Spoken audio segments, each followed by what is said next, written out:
Para sa mas mabilis na monitoring sa eleksyon, gagamit ang Philippine National Police sa unang pagkakataon ng software para agad makapagsumite ng ulat ang mga lokal na pulis sa kanilang command center. May gusto ko si Cecil at Villarosa. Gagamit ng mas modernong pasilidad at teknolohiya ang Philippine National Police sa pagbabantay sa eleksyon 2019 sa Lunes. Ito ay sa pamagitan ng National Election Monitoring Action Center o NEMAC na nasa multipurpose center sa Camp Crame sa Quezon City. Ito ang magiging sentro ng monitoring ng PNP sa araw ng eleksyon. Bida sa NEMAC ang paggamit ng PNP ng software, ang Election Monitoring System o EMS. Sa pamagitan ng software ay agad-agad makakapagsumite ng ulat ang mga lokal na pulisya sa command center. Dahil dito, mas mabilis ang sistema ng pag-uulat.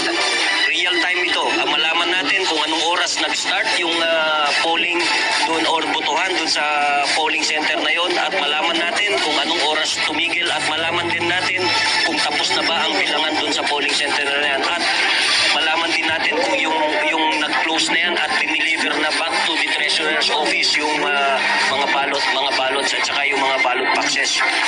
Ito yung makikita natin. Real time ito. Real time situation. So you don't have to go to the locations, exact locations anymore. May database din ng EMS kung saan agad na malalaman kung sino-sino ang mga naka-deploy sa isang lugar.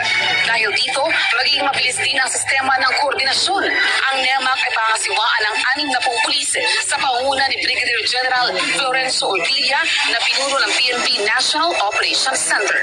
Cecil Villarosa, GMA News.